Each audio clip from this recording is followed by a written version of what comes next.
And for the can high and can low, they're very similar, but you can see this black line one, this is going to be your can high, and this one is your can low.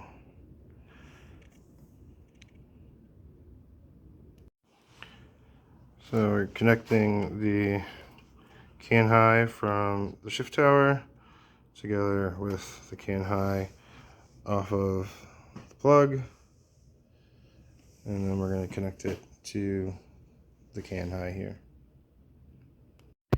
And you're going to do the same thing with can low.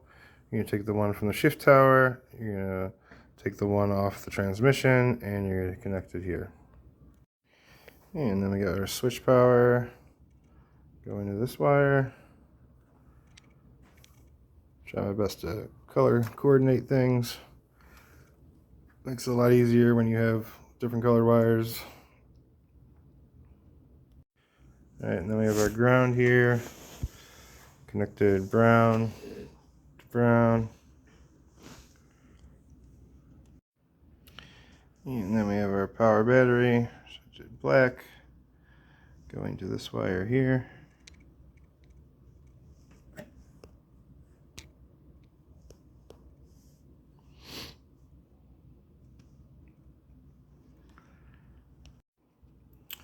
Alright, so this is all of them. This is literally all the wiring needed. And just again for reference. And then obviously the shift tower, you have going can high and can low.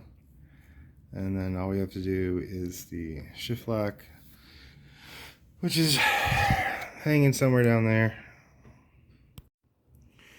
Yeah, so the last wire is going to this harness, going to pin 2. It is this green and black wire.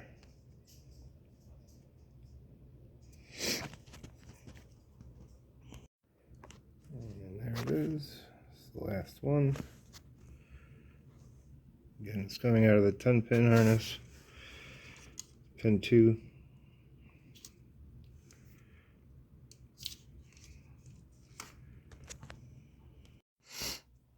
And everything's connected. So we actually have our park. It's not flashing. Changes gears.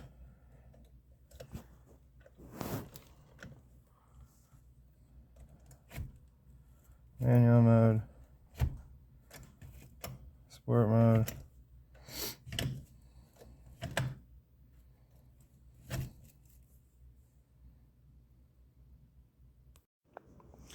And what you do now is kind of up to you, but you know, we confirmed that it works. Although I think we're well past the point of no return.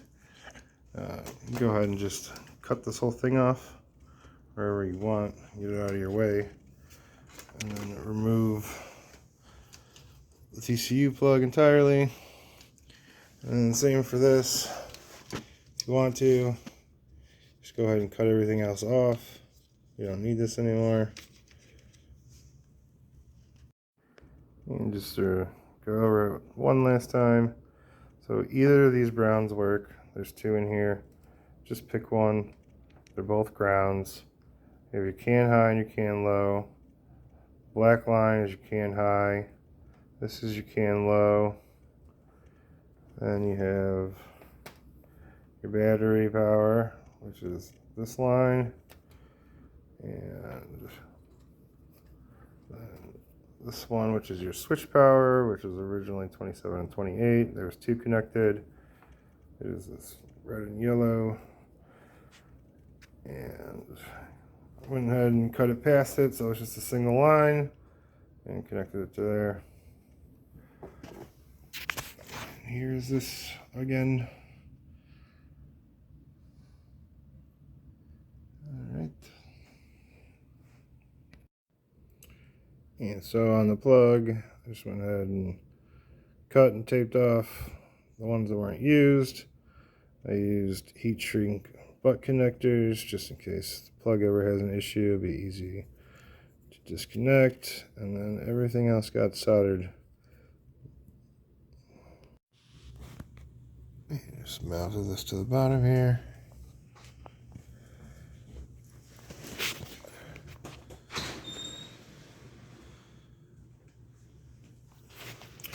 Probably could use the washer, but it is what it is. And this is the starter style you need.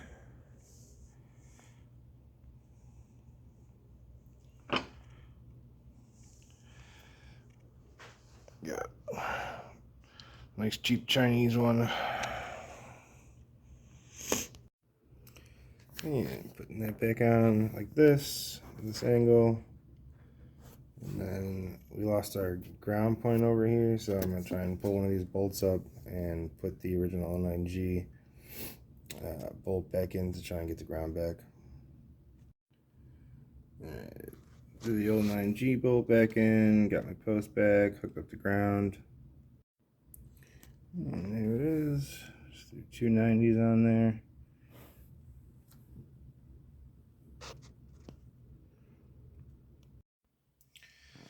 So, some closing remarks. It doesn't seem like the DSG boots or the gear plates are interchangeable unless you change a bunch of stuff, so you're going to want to just swap out this boot and put your original stuff back.